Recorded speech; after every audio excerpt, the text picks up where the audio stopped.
and I certainly understand her perspective, because it is a concern with the changing media environment as well, that people can be the subject to misinformation, which in some cases is just about politics, but in some cases can be dangerous. And Order. Members on my left. Well, perhaps I wasn't going to give a specific example, but I will. Order. I will. During the recent campaign, there was a photograph with the Star of David across 8 Australians' faces: Mark Liebler, Thomas Mayo, Anthony Pratt, Justice Stephen Rothman, Julian Leeser, Josh Burns, Kim Rubenstein and Mark Dreyfus. This is what it said: all of the major creators, financiers and supporters of the Voice to Parliament are Jewish. Ask yourself why 0.38% of Australia's population is using 3% as a battering ram against the rest of the country every single time, full stop.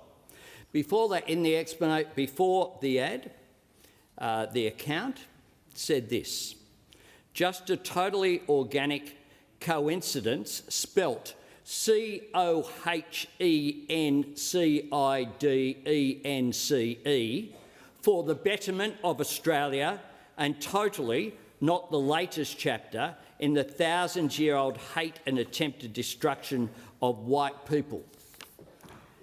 Mr. Speaker, Order. Members on my left. Mr. Speaker, the question that has been asked by the member for Warringah goes to a serious question of what, and everyone in this parliament would find that totally abhorrent. Which is why are you interjecting at this point in time? The member for Petrie. The member for... I'm not going to give a free ad to those people. I wasn't going to go through. There's a number of them along those lines. Now, when it comes to the challenge which we have of dealing with this, it's complex. You don't want to interfere with any freedom of expression, but you also want to make sure that elections can be held and democratic processes can be held in an appropriate way. Now, the minister is undertaking appropriate processes to deal with that, and I look forward to working with the member for Warringah